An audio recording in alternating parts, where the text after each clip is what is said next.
Okay mga kahito, ipapakita ko nga para sa inyo yung ano natin, kangkong. Ayan. Ayan. Ayan. See? Oh. Floating aquaponics ang tawag dito.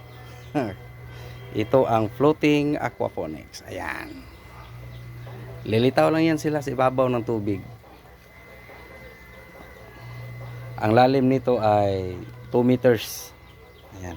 Oh, tingnan nyo itong isa. Ayan. Oh, see? Ayan, floating lang yan. Kasi pag napuno na ito ng tubig, saka natin ito gagamitin itong DIY filter natin. Sa ngayon, hindi pa pwede itong gamitin. Pero pag dito na yan ang tubig, kasi andito pa sila sa 2 meters. Ayan. Ito ang pangalawang andana. See?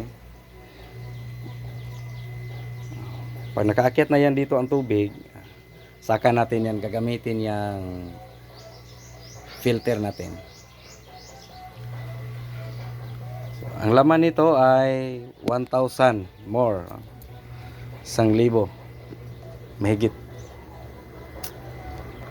So ipapakita ko lang sa inyo kung paano ko ginawa yung floating natin na kangkong. Ayan. See? Ayan. Ayos mga kahito.